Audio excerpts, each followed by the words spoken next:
বারবার phone busy, waiting, ব্যস্ত।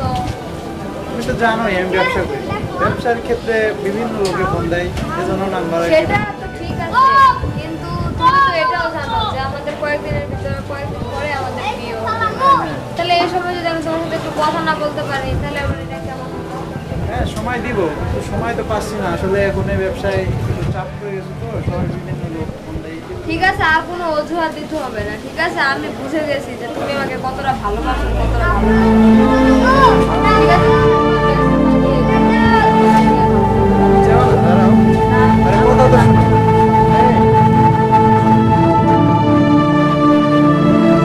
আচ্ছা তোমাকে একটা কথা বলবো ধরে অনেক দিন ধরে ভাবতেছি, বলতে পারিনি।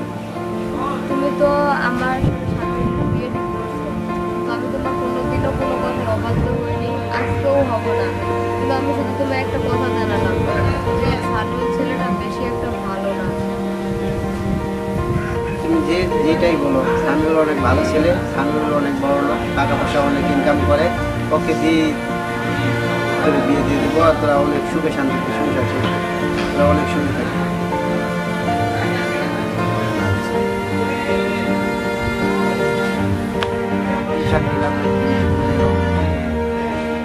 ছেলেটার সঙ্গে যে ঠিক করলাম।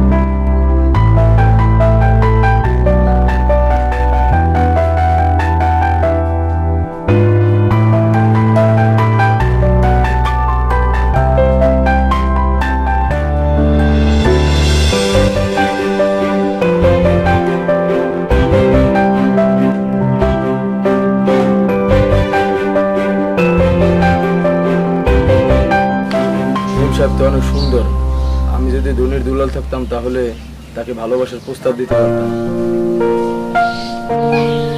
আমি দেখছি আমাদের নিজেদের দারুণটা আমাকে প্রতিদিন ফলো করে, তাহলে কি ওকে আমি পছন্দ করে?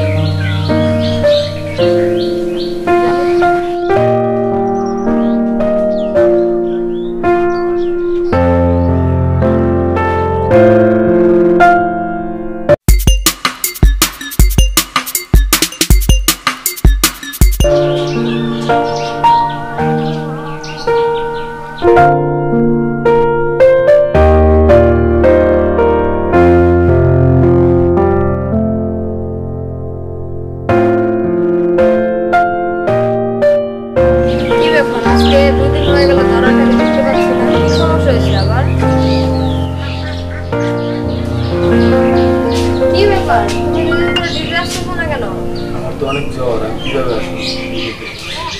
জ্বর কে ডাক্তার দেখানো নাই? ডাক্তার দেখাবো কিভাবে? আমার তো, আমি যদি ডাক্তার দেখে তাহলে তো আমার বাবা মা না খেয়ে থাকবে, ডাক্তার দেখে। আচ্ছা তুমি তো আমাকে প্রতিদিনই ফলো করো, তাহলে তুমি আমাকে বিয়ে করে খাওয়াবে। আমি আপনাকে ফলো করি ঠিক আছে, আপনি বিয়ে করার স্বপ্ন দেখি, আপনি লাগে আর আমি করি।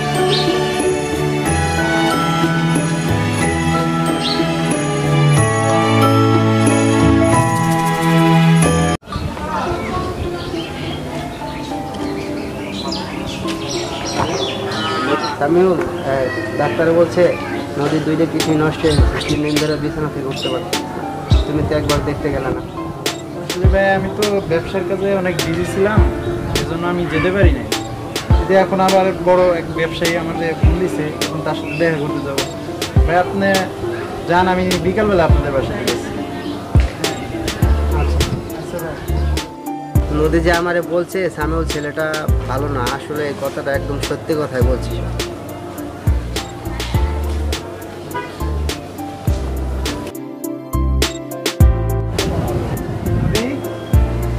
নদী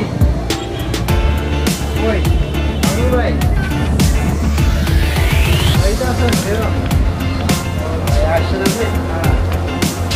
তুমি অনেক অসুস্থ, আমাকে আসছো? ডাক্তাররা বলছে ওর 2টা কিডনি নষ্ট হয়ে গেছে, 3 দিনের মধ্যে একটা কিডনি যদি না দিতে পারি ও আর বাঁচবে না। তাহলে তুমি এক কাজ করো, তোমার একটা কিডনি ওকে দাও, তাহলে ওর জীবনটা বাঁচবে। তারপরে তোমরা দুজন মিলে সুখে সংসারে দিন কাটাবে। কি বলো, এটি হয় নাকি? মেয়ের অভাব পড়ছে যে আপনার অসুস্থ বোনকে আমার বিয়ে করা লাগবে? থাকবেন আপনি আপনার বোনদের নিয়ে। আমি গেলাম।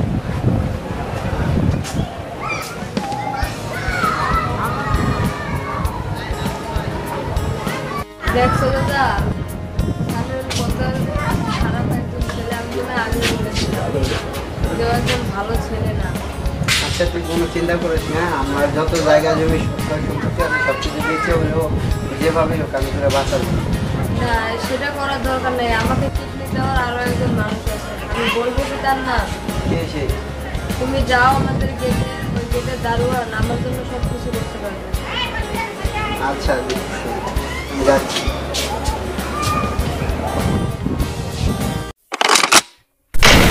নদী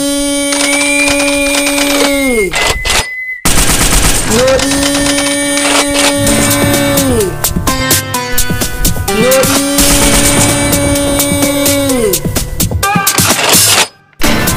নদী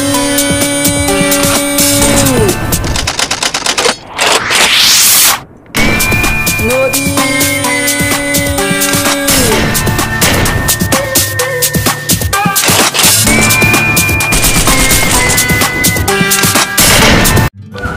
মালিক মালিক আপনি সব আয়োজন করেন। আচ্ছা, তুমি কি জানো যে আমার কি হয়েছে? হ্যাঁ আমি জানি তোমার 2টা কিডনি নষ্ট হয়ে গেছে, সব আয়োজন করেন। আমি তার কিডনি দিতেই আসছি। বিনিময়ে তুমি কি চাও? বিনিময়ে আমি কিছুই চাই না, মেম সাহেব ভালো থাকুক, সুস্থ থাকুক, আর দূর থেকে তাকে আমি এক নজর দেখলে আমি এইটুকু অধিকার আমাকে দিলেই হবে। আচ্ছা তাহলে দেখলে দাদা, রুবেল আমাকে কতটা ভালোবাসে। ও গরিব বলে আমাকে বলেনি, আর আমি বুঝতে পেরেও তোমাকে বলতে পারি। আর আমার কোনো অসুখই হয়নি। আমি কিন্তু দেখলাম তাদের কি আমাকে নিয়ে সুখে থাকবে আর কে থাকবে না। ওর থেকে পৃথিবীর আর কোনো শক্তি নেই যে আমাকে রুবেলের কাছ থেকে আলাদা করে।